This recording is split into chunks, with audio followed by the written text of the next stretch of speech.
ఇప్పుడు కస్టమర్లకు resale flat మంచిదా? లేకపోతే కొత్తది మంచిదా అంటే ఏం చెప్తారు సార్? ఇది చాలా పెద్ద సబ్జెక్ట్ అండి ఈ మధ్య కాలంలో. సో రీసేల్ ప్లాట్ బెటరా, ఇప్పుడు కొత్తగా వేసిన వెంచర్లో కొంటే బెటరా అనేది.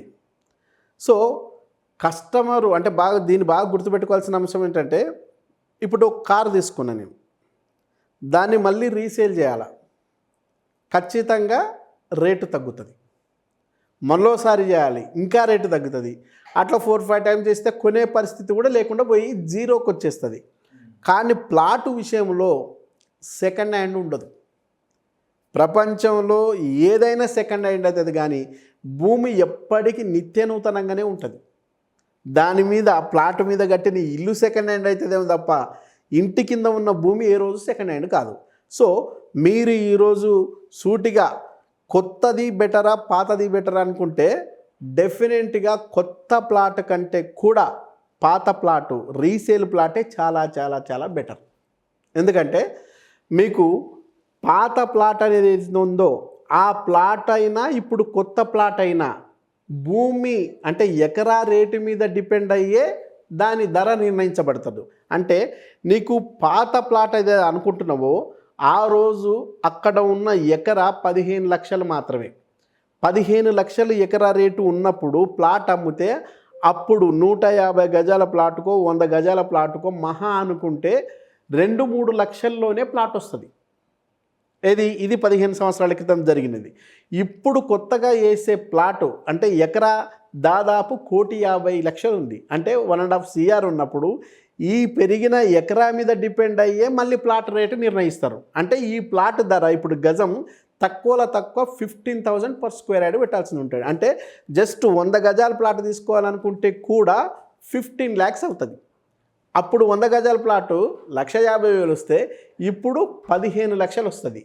సో అప్పుడు 150,000 కొన్న పర్సను ఇప్పుడు అతను 15 లక్షలకు అమ్మడం కాదు, అక్కడ చుట్టుపక్కల ఇంకా ఇండ్లు రాలేదు కాబట్టి నేను తీసుకున్న 150,000ది ఇప్పుడు నాకు 7 లక్షలు వచ్చిన చాలు, 6 లక్షలు వచ్చిన సార్ నాకు లాభమే కదా అని అతను అమ్ముకుంటాడు. కానీ కొత్తగా చేసిన వెంచర్లో నీకు ఖచ్చితంగా 15 లక్షలకు అమ్మడం తప్ప తక్కువకు అమ్మే అవకాశం లేదు. కాబట్టి నువ్వు 15 లక్షలు పెట్టి కొనే కంటే సెకండ్ సేల్స్లో నువ్వు 10 లక్షలకో 6 లక్షలకో 8 లక్షలకో కొన్నా నీకు లాభమే కదా. కాబట్టి తెలివిగల నిర్ణయం ఏదైనా ఉందంటే ఖచ్చితంగా మీరు సెకండ్ సేల్ రీసేల్ ప్లాట్ ఏదైతే ఉందో ఆ రీసేల్ ప్లాట్ తీసుకుంటే మీకు చాలా లాభాలు ఉంటాయి. అదే కొత్త దాంట్లో తీసుకుంటే రేట్ ఎక్కువ. దీంట్లో కూడా కొన్ని అడ్వాంటేజ్లు ఏమైనా ఉంటాయి. సో నువ్వు కావాలనుకున్న ఈస్ట్ ఫేస్ దొరికితే దొరకవచ్చు, లేదా ఇంకా దగ్గరికి రోడ్కు దగ్గర ఏమైనా ఉండగావాలంటే చూసుకోవచ్చు అంతే. కానీ రీసేల్ దాంట్లో నీకు డాక్యుమెంట్ కూడా కొత్త దానికంటే పటిష్టంగా ఉంటుంది. ఎందుకంటే ఆల్రెడీ అప్రూవల్స్ అన్నీ పర్ఫెక్ట్గా ఉన్నాయి కాబట్టి అది ఆల్రెడీ రిజిస్ట్రేషన్ అయిపోయింది.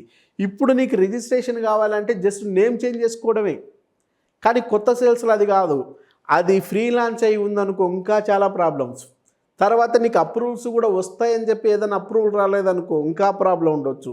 సో దీంతో పోలిస్తే దీంట్లో రీసేల్ ప్రాపర్టీలో అడ్వాంటేజెస్ చాలా చాలా ఎక్కువ ఉంటాయి. కాబట్టి చాలామంది ఈరోజు రీసేల్ రంగం పెరుగుతుంది, ఆ రీసేల్ వైపు చాలామంది డైవర్ట్ అవుతున్నారు. ఓకే, ఇప్పుడు హైదరాబాద్ శివార్లలో ల్యాండ్ ఎక్కడ ఎక్కువ కొంటే రెట్టింపు అయ్యే ఛాన్స్ ఉందంటే ఏం చెప్తారు సార్?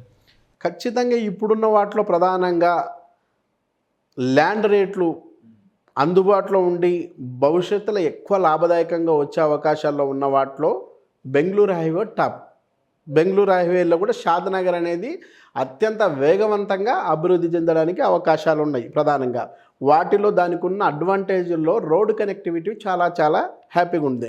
అంటే దానికి ఆర్టీసీ ఉంది, రైల్వే ఉంది, ఎయిర్వే ఉంది. ఈ 3 హైవే కనెక్టివిటీలు అనేది ఏదైతే ఉందో 3 రకాల రవాణా సౌకర్యాలు ఏవైతే ఉన్నావో ఇది చాలా చాలా హెల్ప్ఫుల్ అవుతుంది. అట్లాగే ఆ ఏరియాలో ప్రధానంగా మెడికల్ కాలేజ్ కానీ ఇంజనీరింగ్ కాలేజెస్ కానీ పర్ఫెక్ట్గా ఉన్నాయి. అట్లాగే మీకు వచ్చేస్తే ఏదైతే సమతామూర్తి విగ్రహం అక్కడే ఉంది, అట్లాగే మీరు కన్వర్ శాంతికి సంబంధించింది అక్కడే ఉంది, సింబయాసిస్ యూనివర్సిటీ ఉంది, టాటా సోషల్ సైన్స్ యూనివర్సిటీ ఉంది.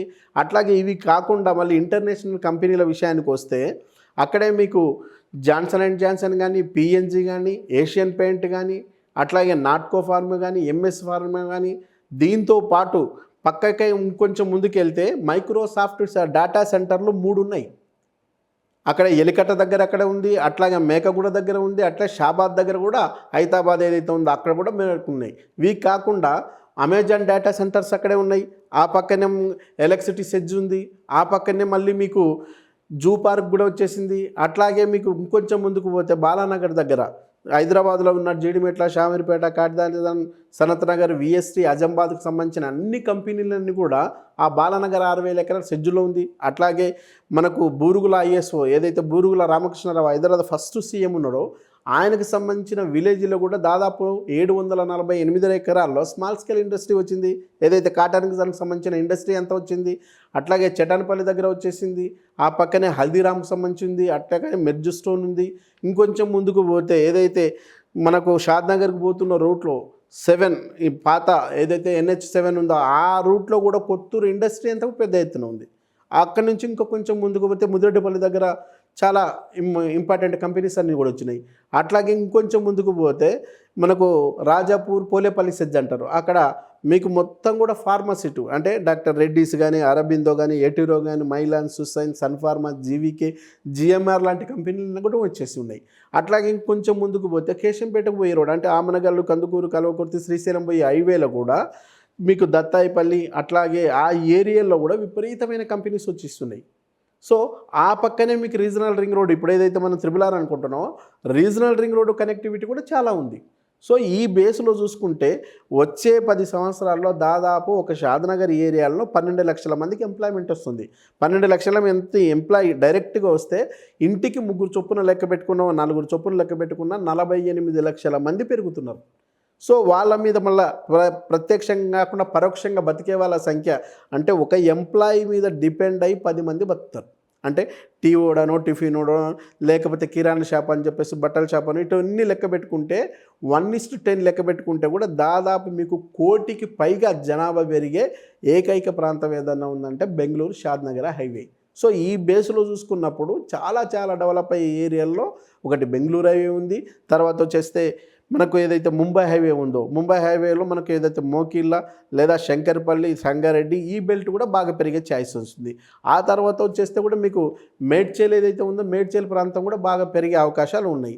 ఆ తర్వాత వచ్చేస్తే గట్కేసరికి సంబంధించిన ప్రాంతాలు కూడా పెరుగుతున్నాయి.